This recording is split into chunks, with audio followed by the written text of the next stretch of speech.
recording. Are you ready? I need you to cheer up. Be happy. Okay. Because we're drinking wine. Welcome, everyone, to Dorian Destinations episode 16. Sweet 16. Yeah. Okay. Are we talking about candy and stuff? Yeah, we have 16 things that we're going to go over today. I'm lying. We don't have that much to talk about. I was about to say. How you feeling? Good? Good. Yeah, let's go. You ready for another exciting, thrilling episode? Yeah. You didn't like my last episode. Yeah, I'm not really About the hotels. like train station hotels. Just wasn't feeling that one. Well, I guarantee you, ladies and gentlemen, that this is a much better episode. I am Franco. I'm Shannon. And we are your friendly neighborhood travel advisors. We are travel advisors, not travel influencers. So anything you hear us talk about here on this podcast, we can help you book for your next trip. Okay. So what do we got today, babe? It looks like Fact or Fiction. You want to start there? Segment one? Yeah, we can. But what else do we have? Why don't we tease? Let's tease them. Travel tips of the week and destination spas that I like. The ultimate spas. Yeah, the like spas versus hotel train station. Yeah, it's I figured I'd go. Let's go a little cheechy after that last episode. Okay. Since I like spas as well, I figured we could both be happy. But even though spas is supposed to relax you, we're also going to talk about places that are known for scamming you. Got it. And Like scammed. fraud. Like fraud. Fraud hotspots. Fraud hotspots. Very good. So let's start with our fact or fiction. Are you ready? You can look at it. Okay, I won't look. I always challenge you on this. Yeah. Are you ready for this? This is a good one. All right, go. All right. Iceland has no mosquitoes. Fact or fiction? Ooh. Yeah. I don't know because mosquitoes, we live in Miami and mosquitoes are year round. However, in the cooler months, I don't want to say colder, in the cooler months, there tend to be less. Yeah, but do you know in Alaska there's a lot of mosquitoes? Well, then if Alaska has, then Iceland has to have. Actually, Iceland does not have. Stop it. I swear to God, Iceland because they does also not. breed with water. So, Well, despite the abundant fresh water and summer daylight, Iceland lacks standing water plus warm temps needed for mosquito larvae. but in Alaska, there's standing. There's some, yeah. There's some in Alaska that do. So yeah, Iceland is mosquito-free, which I think I'm starting to like Iceland more and more because I hate mosquitoes. I really hate mosquitoes, and living in South Florida, it's really crappy. Yeah. Yeah. Yeah. So Iceland, no mosquitoes. All right, you ready for the second one? Go, ask him. The Leaning Tower of Pisa took over 500 years to build. Probably. Yes, because of the Italians. They do take a while to build things, but I'm going to say no. I don't think so. I don't think so. very good. It is false. It took 200 years to make. Okay. Yeah, not 500, 200 years. So construction started in 1173 and ended in 1372. Yes. Yeah, makes sense. 200 years. Yeah. To build something they that's just crooked. choose not. That wasn't their intention. Yeah, I know, but think about it. In 200 years, they couldn't get it right. You know what I mean? Now it's like at one point they were thinking, "Oh, this is not good." Yeah, I don't know. If you imagine me spending 200 years on something, and then it just ends up being famous for being crooked. I mean, you'd only be living for a quarter of it, but that's okay. True. All right. You ready for the next one? I'm so ready. All right, I just got the motors running here. Okay, the TSA confiscates over 1,000 guns on average a year on carry-ons. True or false? I'm gonna say true. Maybe even more. I'm gonna say I think they do. Actually, it's false. It's more. Average. There you go. The average is 4,000. Yeah, I guess 4,000 guns a year, and actually, the last time I did a study, 2023, TSA in that year intercepted 6,737 guns that were loaded. Oh my gosh, that's wild. Most were loaded, not all of them, but most. I can see these people trying to travel with their guns and their that's 6,000. That's wild. That's a lot. That's like that's an army. Yeah. Yeah, it's a little crazy. Well, there you go. Fact or fiction. Yay, only 3. Yeah, I'm just trying to keep it smooth and easy, Okay. All right. You liking this? Yeah. What else you got for me? I got you. Okay. So I think you should give the travel tips of the week. I don't know what they are. That's not good, babe. You shouldn't be saying that in the podcast. I know, but I did get the notes, but these are also different notes than the ones I got about an hour ago. True or false? Fact or fiction? Fact or fiction? Fact or fiction. So I knew the other ones, but not these. Okay. Okay. So travel tips, shower caps for shoes. So using hotel shower caps to wrap the soles of your dirty shoes or toiletries. Oh, that's a good idea, and that way you can travel and do your stuff. What I do for my shoes is I do the very large Ziploc bags. Okay. That's what I do. That works. Yeah. As well. But I think like when you're out in a hotel and you don't have Ziploc. And then they're like extra dirty, like when we go hiking and stuff. You could just use that shower cap. Okay. That works. Yeah. Yeah. That's a pretty good tip. Okay. All right. So tip number 2, pack a motion sensor nightlight. Which is pretty cool because, when you don't know your area and you're staying in, let's say, in an Airbnb, at least that could kind of illuminate your path.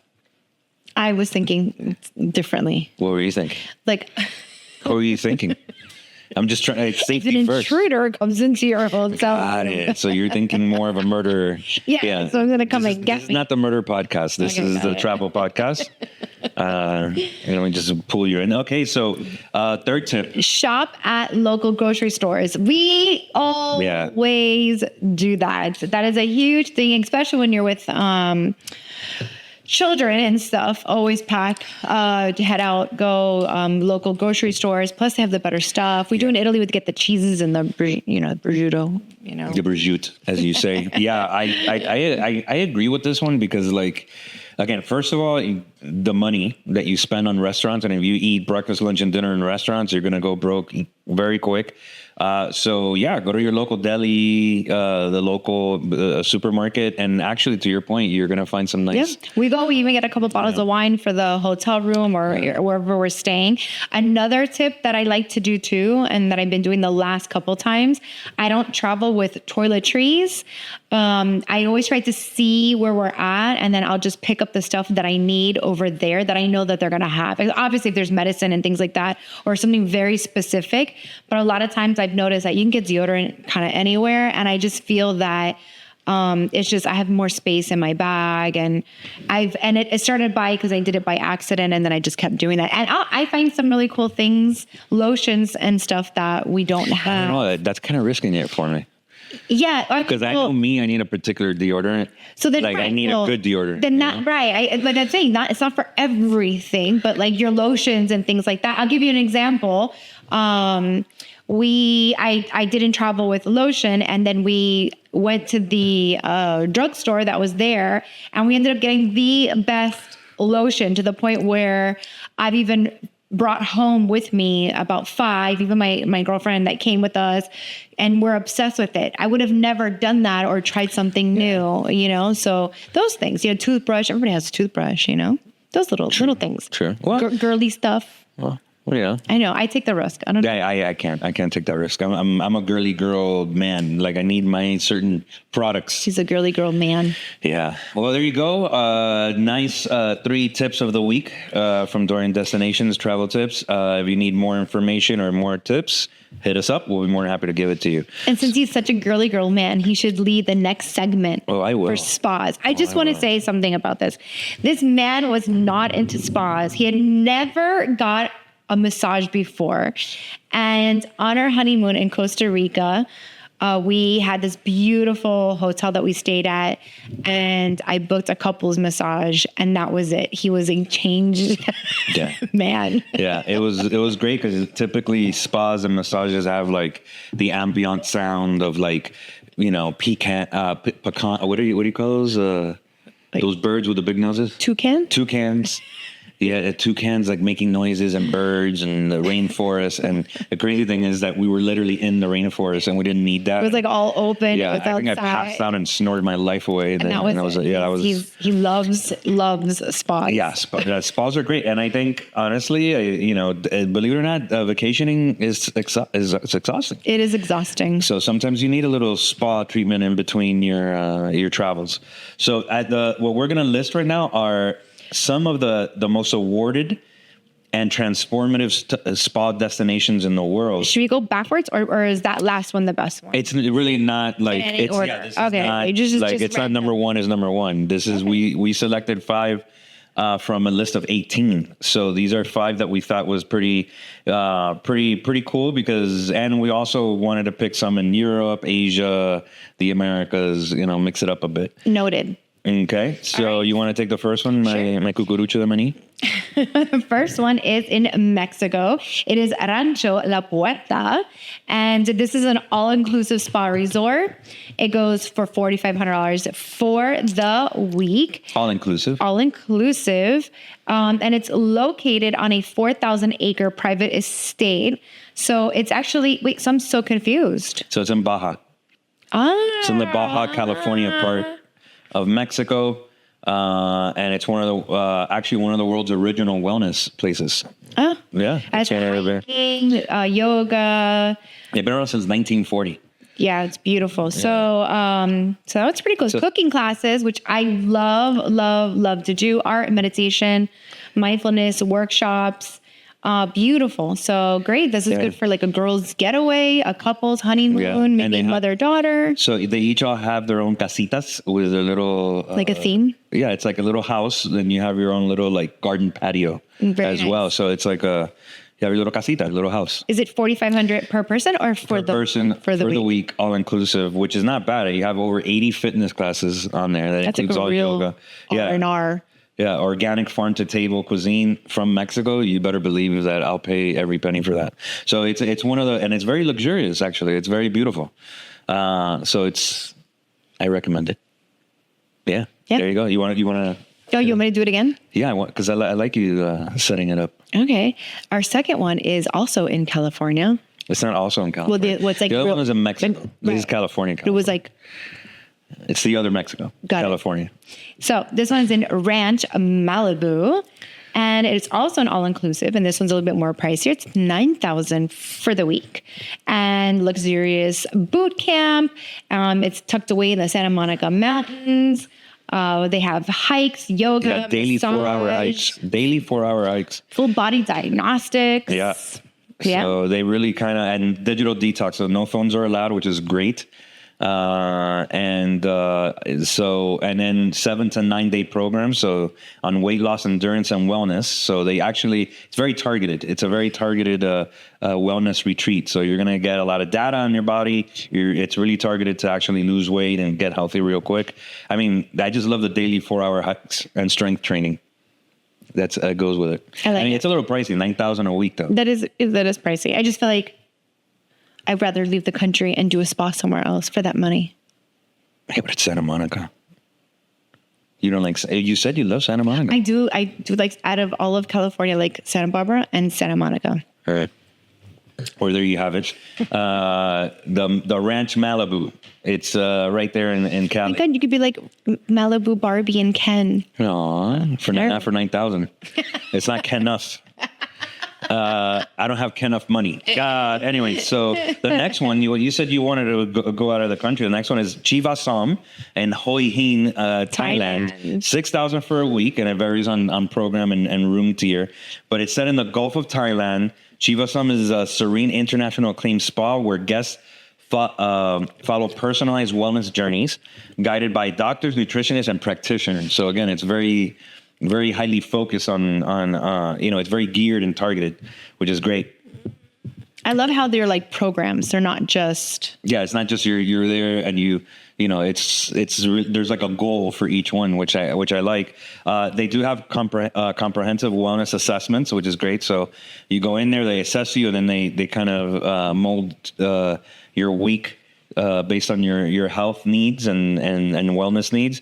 They have 3 wellness cuisines daily tailored to your program: state-of-the-art fitness and Pilates center, mindfulness classes, Tai Chi, and meditation. So I think I kind of like this place. Yeah. I think $6,000 not bad. No. I mean, considering what you're getting. No, it's amazing. Yeah. All right. Well, you're into it. All right. So next one is in Alicante, Spain. It is the Shaw Wellness Clinic, and this one ranges from $5,000 to $12,000 depending on the program and room type. Once again, this is in between the Mediterranean Sea and the Sahara Halenda Mountains. There you go. And anti-aging, sleep recovery, detox, stress management. They have on-site over 300 wellness and medical professionals. That's very cool. Yeah. They have microbiome testing, spa therapies, cryotherapy, ozone therapy, and once again, it's the cuisine. I always think that starts like what you eat. Yeah, I think your gut is the center of your wellness. So be careful what you put in that gut. Yeah. This doesn't help, and cookies doesn't help, which I have to detox from. Unfortunately, I love cookies. Those Milano cookies, baby. All right, go ahead. You want to do this one? It was his favorite when he was doing his research. Well, I'm not gonna lie, and you guys are gonna see all the B-roll here. But this one, our last one that we're gonna go over, is Ananda in the Himalayas. It's in Rishikesh, India. It's pretty much in the foothills of the Himalayan mountains. It used to be a formal palace. It's basically on top of a mountain. It's a palace, basically, perched on the foothills of the Himalayas overlooking the Ganges River. Basically, they offer deep spiritual healing. They have consultants, again, I can't pronounce this, Ayurvedic consultants, treatments, and dosha balancing therapies. I think this is really neat. Huh? I think this is really neat. Yeah, this one from all of them to me is the one that stands out the most. Yoga meditation in the birthplace of yoga and meditation. Holistic spa services and aromatherapy. Gourmet wellness cuisine based on the Ayurvedic principles. Cultural excursions in ancient temples and luxurious palace rooms with private villas and valley views. So that's like the funk diggity. And it's only 4,000 to 7,000. I mean, compared to the other one, like in California, to your point, I think I would cough up 7,000 for this experience. I would. 100%. I would. I mean, you're almost in the Himalayan mountains and the foothills. You're getting pretty much like, this is where all that, like I said, yoga comes from, and all that spirituality of wellness. That spirituality and wellness comes from, the foothills of the Himalayas.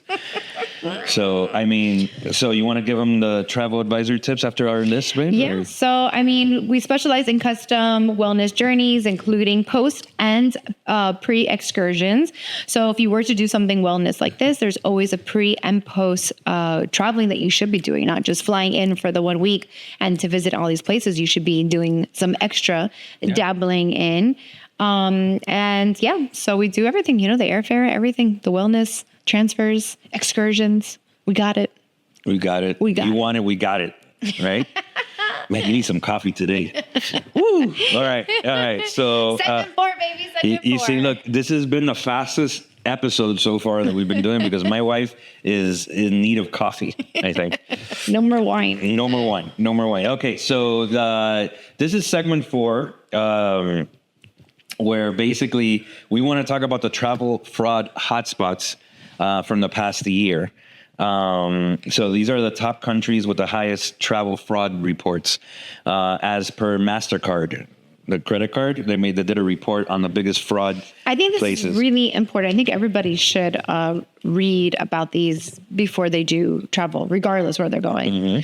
Mm-hmm. So Brazil, which is always having issues with some type of thing with tourists. This one is the high rate of card skimming at ATMs. I can totally see that happening. I don't know what it is, but they do have a lot of money issues and stuff over there. So yes, that's 100%. And then because that Brazil is one of the biggest and from Latin America in terms of technology and tech. So there is a lot of scams when it comes to like that type of theft, digital theft. The next country is Indonesia. There is a rise in booking scams. But this is from third-party websites. So I can see that happening. So maybe, if you're not going directly to the hotel website or through a travel agent, I can see that happening because a lot of times we're not familiar with the land or their hotels. Things are in another language. And even though when you're Googling a hotel, and this is a perfect example, you're looking for something in that country. It could be like a Japanese cruise, but you want a specific Japanese cruise that Japan has. When you put it in, our websites don't automatically are going to do the Google research. So you're looking at a third party that is promoting that cruise or that hotel. And so you're not booking directly with them. And now that third party is going to be you're paying somebody and they're taking all of your money, or you're paying more money because you're paying that third party, and then that third party is paying the original website or to that department, whether you're going on a cruise or a hotel. I see that happening all the time. Yeah. So keep it simple. Go with a travel agent. Yeah. You need to go ding, ding. Yeah. So the next one is Thailand. Okay. One of the common tourist scams there is in taxis and excursions. So once again, not to toot our own horn, but this is where, again, having a travel advisor helps, because travel advisor is not just some person that just books things for you. We vet things out. So and I will tell you this, like, I'm going to give you a perfect example. This just recently happened. I work with specific wine tours in Italy. The one that I had booked originally for my clients that are in Italy, right as we speak right now, they canceled that day. And they sent back the money. Everything was great. And the one that I wanted, I personally had never done, or none of my clients. And I felt really iffy about sending these clients on another tour. So, I can sit there and I could talk to tour operators and stuff. But what's beautiful is that the community of being with other travel advisors, I was able to reach out to other travel advisors and saying, hey, listen, can you please vet me a good wine tour that's private? And that's exactly what happened. And then the feedback that I got was, oh my God, it was amazing. And I actually got better reviews on that one than the one that I had used in the past. So those are just things to say about, I know Viator is great and they do stuff, but they're very generic, and it's also very saturated, and they don't find the best of the best always. So those are things that, not to do. You really should book those things in advance, 100%. Yeah. And then with travel insurance, with a travel advisor, I think you'll be good. And also to make sure that whatever credit card you use, you do have fraud protection on there. Because again, just worst case scenario, they do get your credit card information. At least you're protected. All right. It's the same thing too. Turkey. Yeah. Hotel overbooking scams. Yes. That's crazy. I see that a lot. Turkey is a major hotspot right now. And yes, Turkey isn't expensive, but I have seen on different sites the same hotel being a little like a very indifference, and I do not know why. So that's like a major thing that's happening now because it's becoming more popular. I've been seeing the prices kind of, I just don't trust certain things. And then that leads us to the Mexico one, which goes back to the Thailand. I wanted to jump to that one really quick. Mm-hmm. The fake tour operators. And that's the same thing that's happening in other countries, that they're taking your money. They're saying that they're the tour, and they're just kind of giving you like whatever tour, or it could be on the worst side, they rob you or do whatever. A lot of these excursions are, lying to tourists. Yeah. So that's why, again, not to beat a dead horse, but with a travel advisor, we have tools to have these pre-vetted, and safer for everyone traveling. So it's just a good peace of mind. Yeah. Yeah. You have somebody that has your back with, I think, with perfect combo, travel insurance and travel advisor, I think, and you have whatever form of payment, have fraud protection. I personally would not use a debit card. I would use a credit card and then pay. No, and you should be booking these excursions ahead of time, right? Like over online or doing whatever is not when you get there. Also too, because then they'll say, no, it's cheaper if you just give us your cash, and that's not how it's done. Yeah, exactly. So I hope this was informative. Just stay safe out there when you travel. You always need to be aware. Stay away from those mosquitoes and head to Iceland. Yeah. So let me tell you that the spa, as you itch your neck. A question, where would you go for the spa place? Out of these? Yeah. I have to say, I'm torn. between. That's an adult trip though. Yeah, I don't want to Yeah. take little ones on here. Uh-oh. That would not be fun. I would probably do either the Thailand or the India. Yeah, I think either one of those are like my go-to. Yeah, definitely. And in Thailand, we'll make sure that we have fraud protection so we don't we don't get scammed over there. Yeah. Well, this was a fun and quick episode. Again, cheers. Cheers, everyone. Thank you again for listening to us. I hope we were informative. And if you have any suggestions or you have any questions, feel free to reach out. Yeah. Ciao, bacalao. Oh, ciao, bacalao. It won. Finally, I have conquered. All right. Well, thank you, everyone.